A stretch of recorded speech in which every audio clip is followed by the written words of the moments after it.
Hello, my name is Will and welcome back. I was browsing the late night television film channels and a film popped up on it called Humboldt County. Hi Dad, it's Peter Hadley. You're gonna think this is really funny, but This is an acceptance into one of the best residency programs in the country. I should tell you, I don't really have any money. Can a girl just have casual sex anymore? Yes, casual sex. You want to come with me? Illegal. I think it's nicer than beer. Wow. I really have to get going. I don't really have a choice. I bet you do. If I don't pull this off, Charity's gonna end up just like me.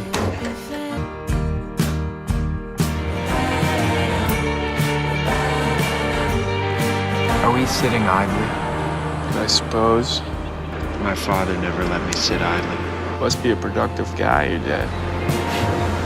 Before we get going, Humboldt County is an actual place in Northern California. It is often referred to as the Lost Coast. It's rather stunning and it's very famous because Star Wars Return of the Jedi was shot there, namely the Ewoks. But it's also famous for pot. An amazing amount of marijuana growers within that area. It's quite amazing, to be honest. So let's talk about the film. Let's talk about this very charming, sweet movie. The film has a really awkward opening scene in which Peter has very little to say or do. He's just very awkward, emotionally vacant. He's very hesitant with how his life is heading, where it's going, and what's happening. He is a character that is lost and doesn't quite know what he's doing and why he's doing it.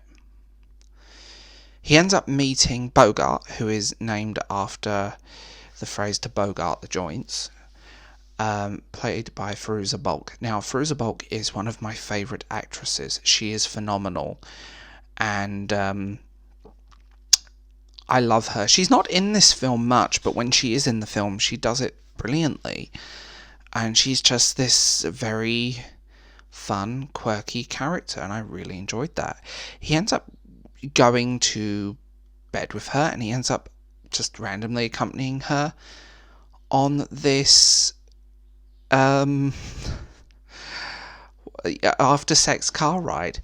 He falls asleep, and he wakes up to her family hideaway in Humboldt County. You meet Bogart's trigger-happy, gun-toting stepdad, Jack, and the whole family's nuts. Basically, the whole family's nuts. They are extremely fun, they're loving, they're marijuana growers, they're dealers, they believe in conspiracy theories and human colonization of other planets, and they are this very sweet, charming family. And it's interesting at the contrast of Peter's family, who are his father, who is very uptight and very serious and very vacant, strict father.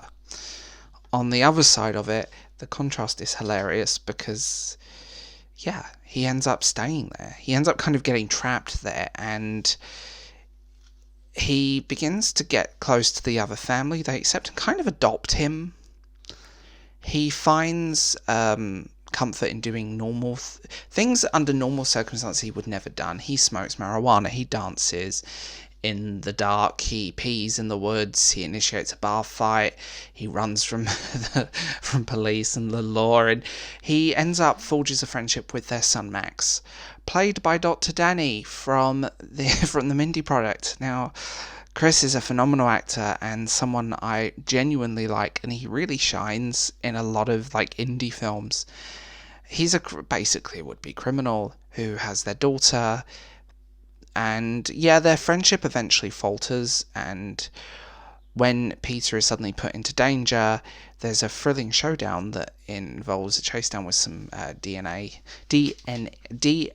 DEA agents and some helicopters, and it's all big dramatic. They end up laughing together and go hand to hand together. It's hilarious. It reforges their friendship. His mother is amazing. She is played by the mother from 6 Feet Under, and she's been in things like I can't even think of the name of the show. She's done a hell of a lot, and just a phenomenal actress. And American Horror Story, that's what I'm looking for. So I'm filming this on the fly. I've watched through the film twice because I ended up recording it, because I thought I wanted to rewatch this when I wasn't so tired, and it's genuinely become one of my favourite little films. The really frustrating thing is that it's very difficult to get on DVD or any streaming service in the UK. It doesn't seem to exist anywhere, which is really annoying. So my version, I've literally recorded off this late night film channel with ad breaks. Luckily it's uncut, but I will say this. The end of the story is interesting because Peter has changed. He's grown. His former self is gone, and he's able to make decisions, stand up for what he wants. And this is a bit of a spoiler, but it doesn't spoil the journey getting there. He's just making his own decisions, and he's willing to never look back. The character development is strong. The scenery is gorgeous. There are moments of tears and pure joy within this little film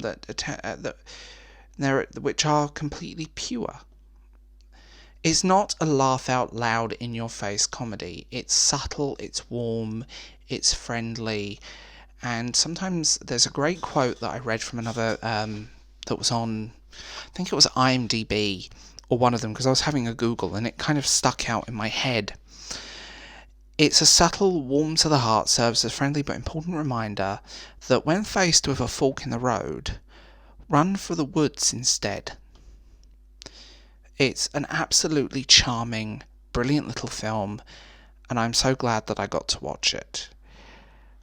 This is a good 5 out of 5, and I know no one's ever going to watch this video, but do check it out. I do wish I could get it on DVD or Blu-ray or something. It only seems to be available on... what's the word I'm looking for? It only seems to be available in...